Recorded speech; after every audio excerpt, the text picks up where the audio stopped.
ಭಗವಂತನ ಅನುಗ್ರಹದಿಂದ ಪ್ರಥಮಾಂತದಲ್ಲಿ ಆನಂದದಿಂದ ಕಾಲ ಕಳೆಯುತ್ತೇವೆ.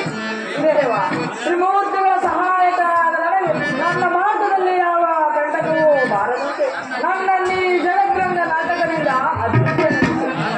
ಆದರೆ ಕಷ್ಟಪಟ್ಟ ಜನ್ಮ ಕುಂಡಲಿಯ ರಹಸ್ಯವನ್ನು ತ್ರಿಮೂರ್ತಿಗಳಿಗೂ ಸಕಲ ದೇವತರಿಗೂ ತಿಳಿಸಿ ಅವನ ಪ್ರಕಾರಗಳ ಜ್ಞಾನವನ್ನು ನಿವಾರಿಸಲೇಬೇಕು. ಏಕೆಂದರೆ ದುಷ್ಟಪಕ್ಷದ ಕತ್ತಲು ಪ್ರಾರಂಭದಲ್ಲಿ ಸ್ವಲ್ಪವಾಗಿ ಕಾಣಿಸಿದರೂ ಬರುತ್ತಾ ಭೀಕರ ಭೀಷಣನಾಗಬಹುದು. ಈ ವಿಚಾರವನ್ನು ಸುರದಿ ಪಾಲಕರಿಗೆ ಸ್ವರ್ಗಕ್ಕೆ ಹೋಗೋಣ.